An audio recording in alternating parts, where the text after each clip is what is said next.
Hello everyone, select IAS के current affair programme में आप सभी का स्वागत है। दोस्तों, यहाँ पर हम ई दृष्टि घटनाचक्र करंट अफेयर की मैगजीन को डिस्कस कर रहे हैं। ये आपका 2023 के लिए लेटेस्ट मैगजीन है।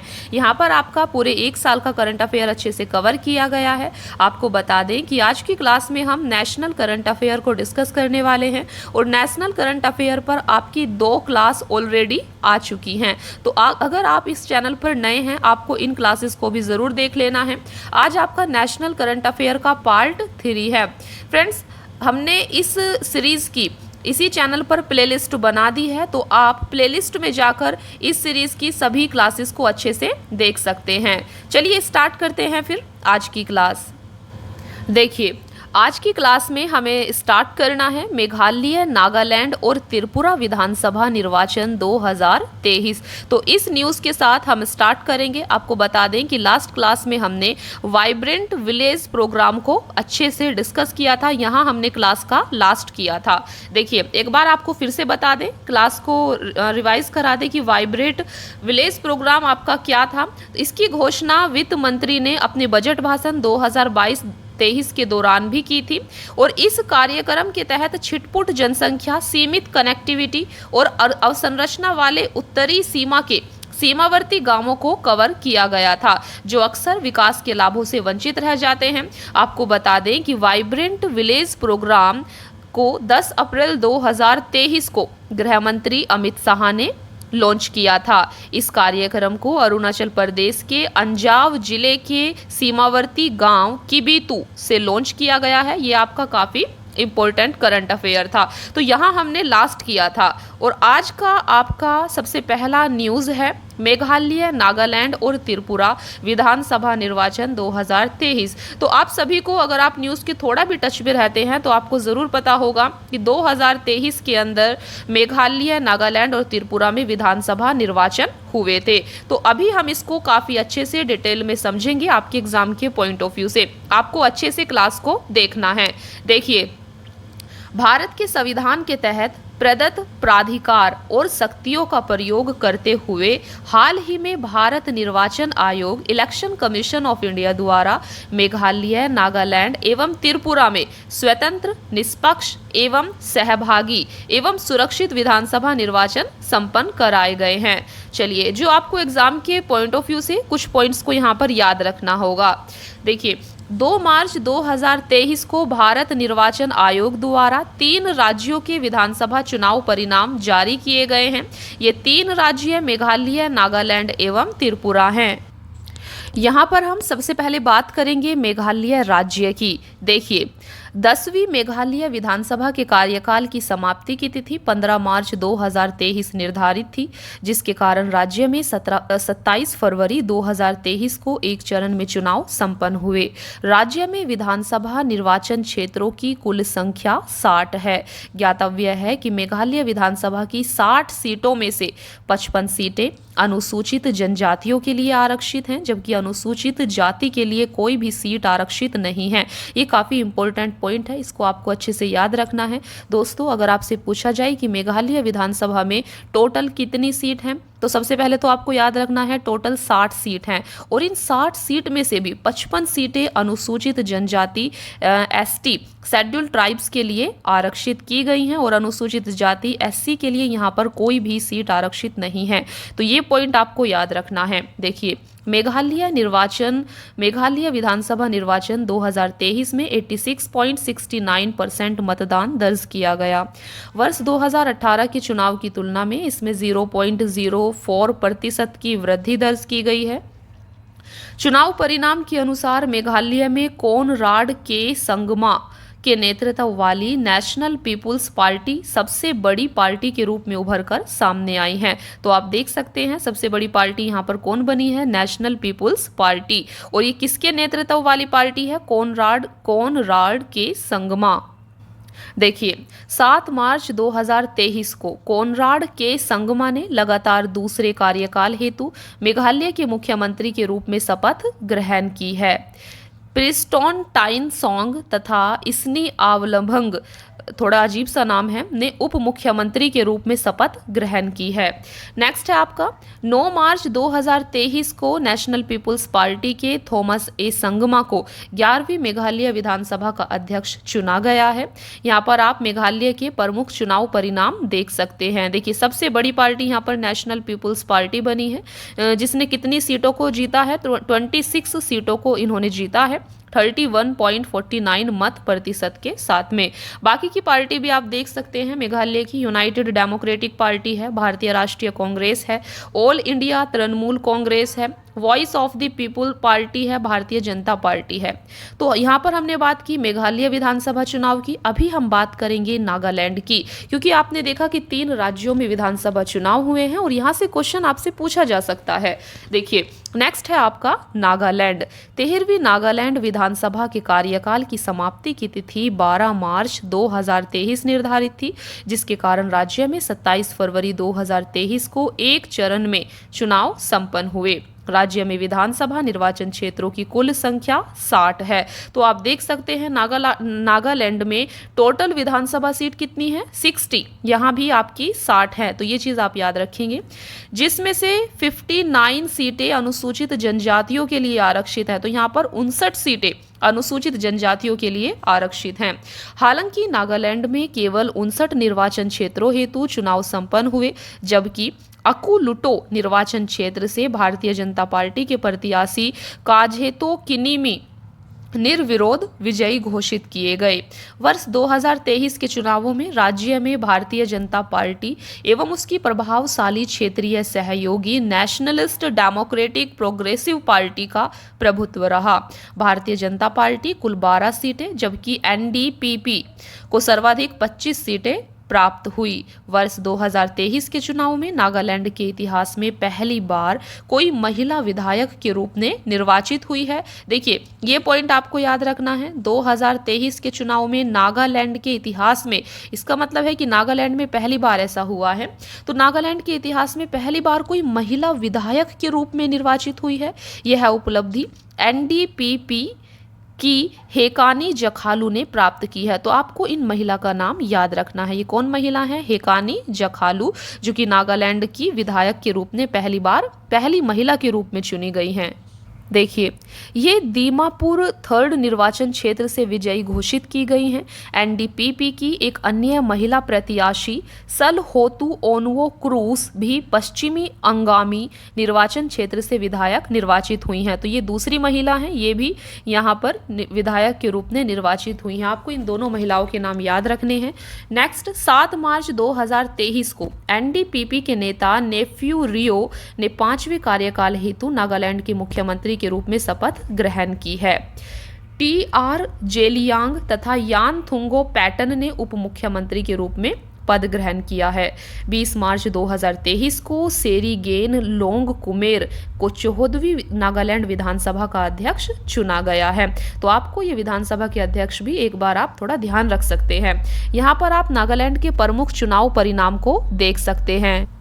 देखिए यहाँ पर सबसे बड़ी पार्टी बनी है नेशनलिस्ट डेमोक्रेटिक प्रोग्रेसिव पार्टी, जिसने टोटल 25 सीटों पर विजय हासिल की है 32.22 मत प्रतिशत के साथ में। दूसरी आपकी भारतीय जनता पार्टी है, जिसने यहाँ पर 12 सीटों को जीता है। कहाँ पर, नागालैंड में। तो ये आप यहाँ पर देख सकते हैं। चलिए बात करते हैं अभी त्रिपुरा विधानसभा चुनाव की। तो 12वीं त्रिपुरा विधानसभा के कार्यकाल की समाप्ति की तिथि 22 मार्च 2023 निर्धारित थी, जिसके कारण राज्य में 16 फरवरी 2023 को एक चरण में चुनाव संपन्न हुए।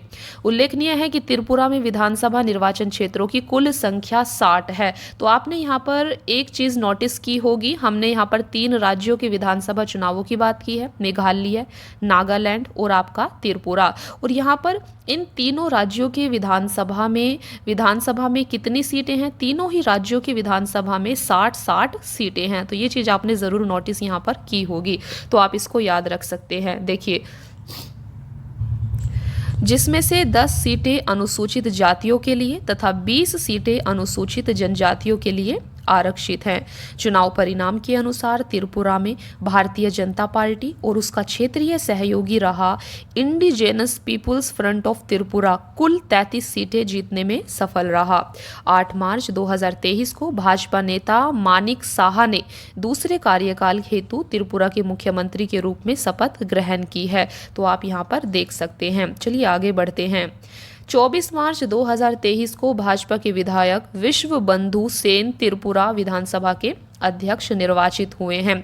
यहाँ पर आप त्रिपुरा के चुनाव परिणाम को एक नज़र में देख सकते हैं। देखिए सबसे यहाँ पर ज़्यादा किसने सीटें जीती हैं? भारतीय जनता पार्टी ने टोटल 32 सीटें अपने सहयोगी दल के साथ में 38.97 मत प्रतिशत के साथ में। बाकी की पार्टीज़ को भी आप यहाँ पर देख सकते हैं। चलिए तो फ्रेंड्स यहाँ पर हमारा जो 3 राज्यों में विधानसभा चुनाव हुए थे, यहाँ पर इस न्यूज़ का एनालिसिस समाप्त हो जाता है। अभी आपकी दूसरी न्यूज़ है। दूसरी न्यूज़ है आपके सामने इंडिया जस्टिस रिपोर्ट 2022। आप इस रिपोर्ट को ध्यान से पढ़ेंगे, समझेंगे।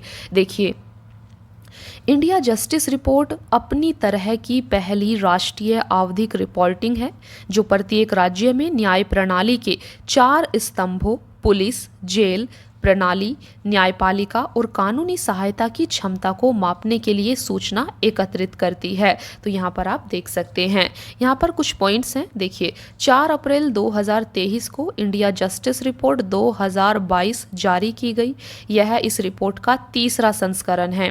इसे Daksh, commonwealth human right initiative, common cause, centre for social justice, Vidhi centre for legal policy और TISS प्रयास के द्वारा संयुक्त रूप से तैयार किया गया है।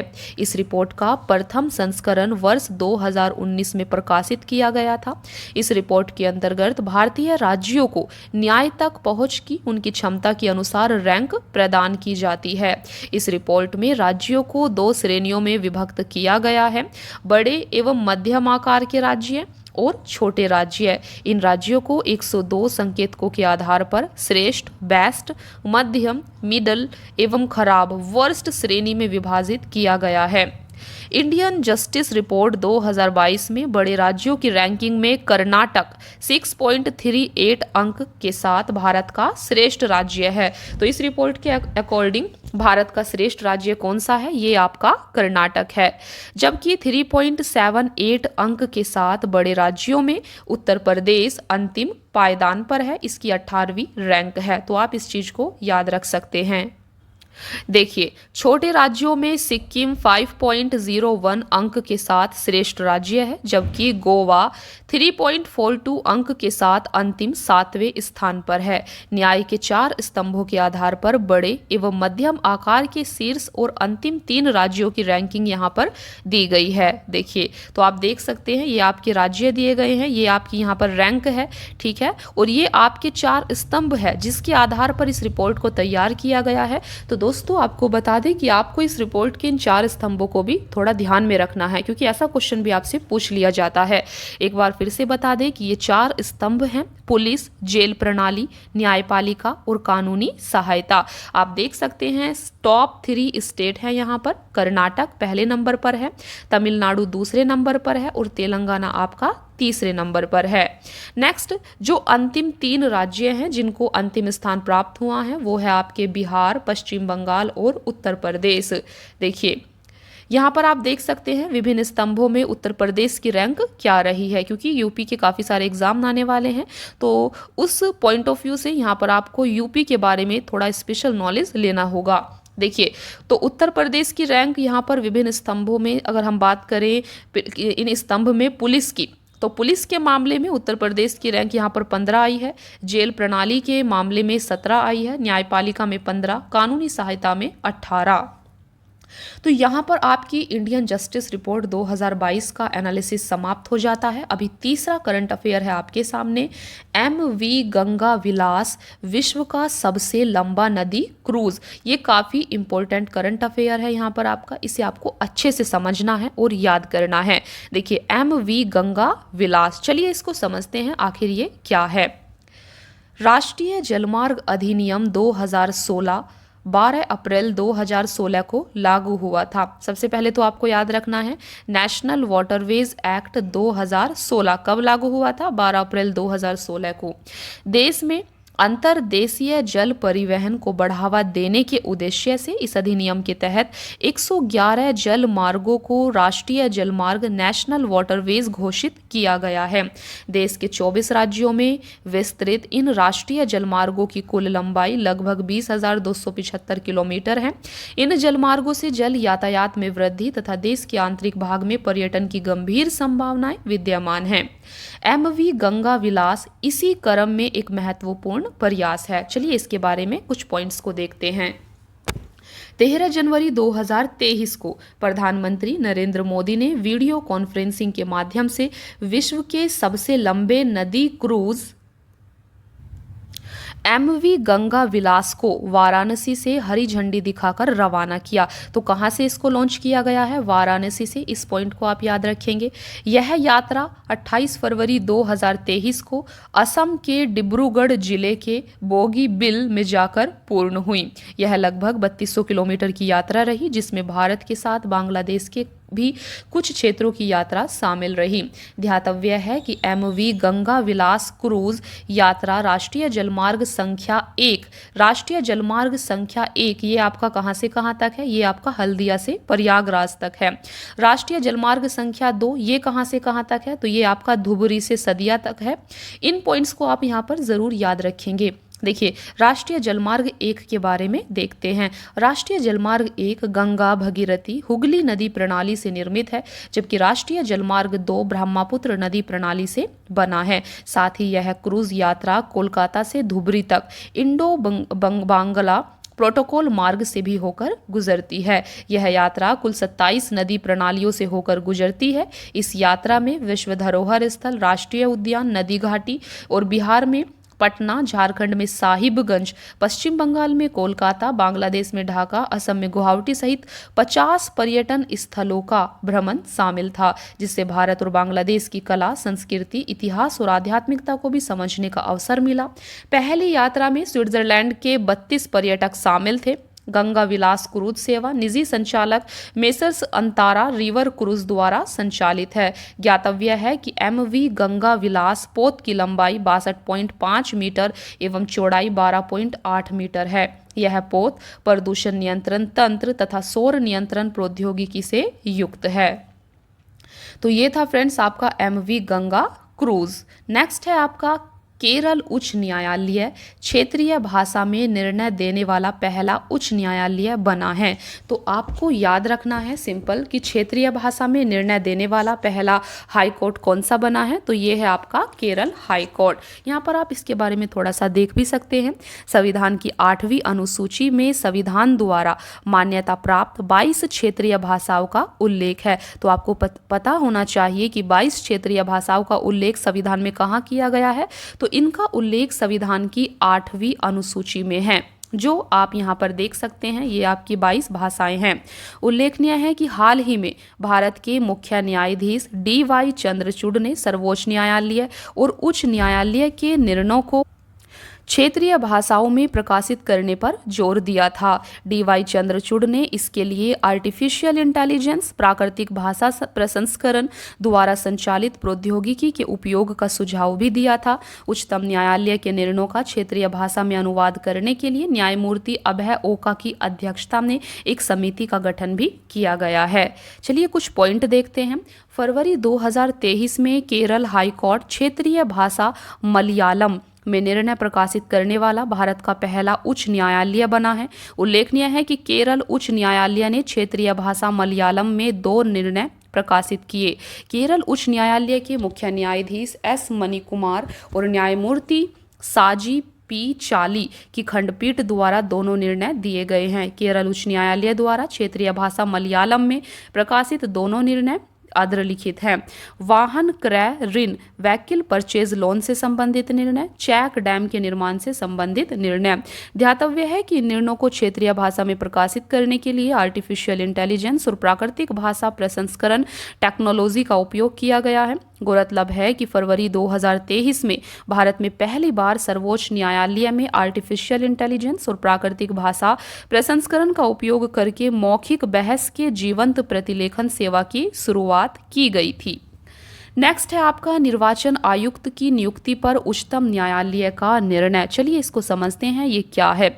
भारत के मुख्य निर्वाचन आयुक्त, चीफ इलेक्शन कमिश्नर एवं अन्य निर्वाचन आयुक्तों की नियुक्ति संविधान के अनुच्छेद 324(2) के कार्यक्षेत्र के अधीन आती है। संविधान में मुख्य निर्वाचन आयुक्त एवं निर्वाचन आयुक्तों की नियुक्ति के लिए कोई विशिष्ट विधायी प्रक्रिया वर्णित नहीं है। अब तक मुख्य निर्वाचन आयुक्त एवं निर्वाचन आयुक्तों की नियुक्ति प्रधानमंत्री के नेतृत्व में मंत्रिपरिषद की सलाह पर राष्ट्रपति के द्वारा की जाती रही है।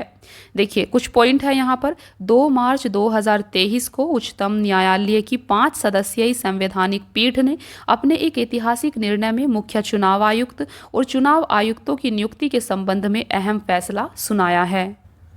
न्यायालय ने अपने निर्णय में यह कहा कि मुख्य चुनाव आयुक्त एवं चुनाव आयुक्तों की नियुक्ति एक समिति की सिफारिश पर राष्ट्रपति द्वारा की जाएगी।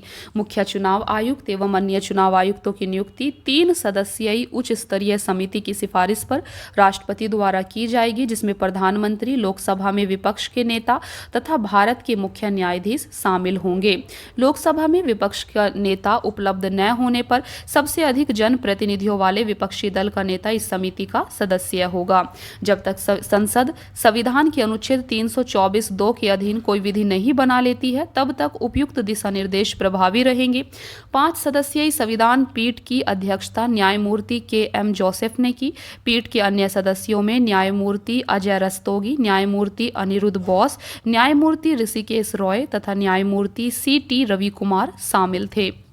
नेक्स्ट है आपका annual status of education report 2022। Friends, आज की क्लास में हमने जितना डिस्कस किया है आपको इसको अच्छे से समझना है, याद कर लेना है, और अभी तक इस सीरीज़ पर जितने भी क्लास आ चुकी हैं आपको उनको भी अच्छे से देख लेना है और उनके शॉर्ट नोट्स भी आप बना सकते हैं।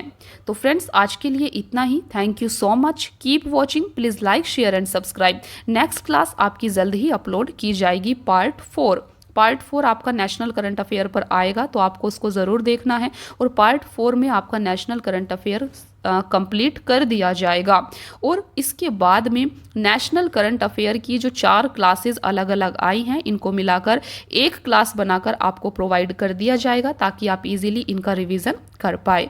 और इसकी PDF भी आपको टेलीग्राम चैनल पर शेयर कर दी जाएगी। तो आप अगर इस चैनल पर नए हैं, आपको टेलीग्राम चैनल को भी ज्वाइन कर लेना है। Thank you.